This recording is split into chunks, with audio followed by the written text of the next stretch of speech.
My name's Esperanza. I'm 20 years old. I was in foster care for 5 years. I came into care after being physically and sexually abused by my mom. And when I came into care, I was lost. I was scared. I thought that I had done something wrong.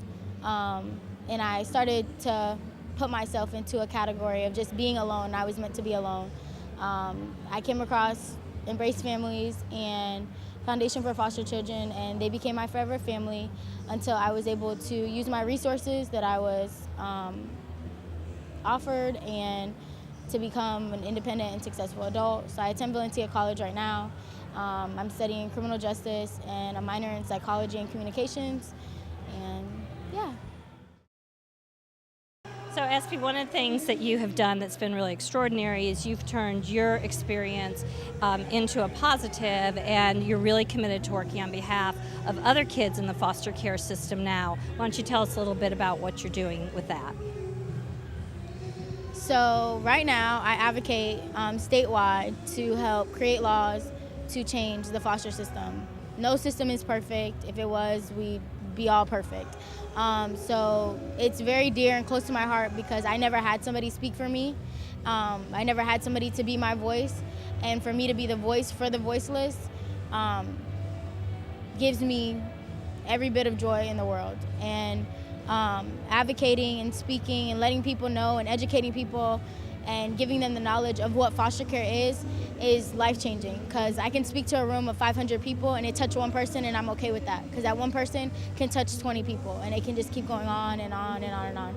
So advocating for foster care is something I probably would do for the rest of my life.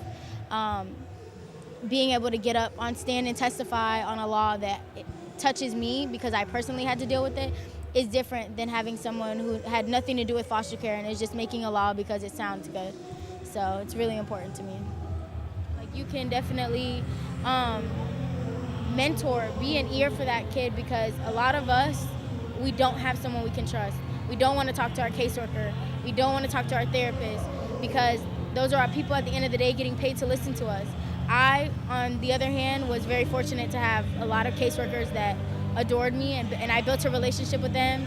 But a lot of kids come into care not knowing what the definition of love is, and then they're fighting and struggling with that identity, that love piece. What is love? Who am I? What am I gonna do? All these people are gonna do the same thing my parents did to me, and then you don't wanna build relationships, and then that's where broken relationships come from. And if we can get people that are willing to love these kids with their trauma and all the things that they come with, and just not being judgmental and just being so accepting. It doesn't have to be fostering. It can be a mentor. It can be a lifetime mentor. You can mentor that kid till they're 33. And it's life-changing. My mentors became my family, and without a mentor, I don't think I would have saw the other side of the tracks. I really don't. Because when you come into foster care, you see what it is, and you don't see a way out until people start coming in and saying, no, you're able to do this, and affirming that you are who you are and you can use this for your benefit. And I always say to myself that God never said in the Bible that everything was going to be good. He said he'd work it out for our good. So this is how he's working it out for my good. So that's really it.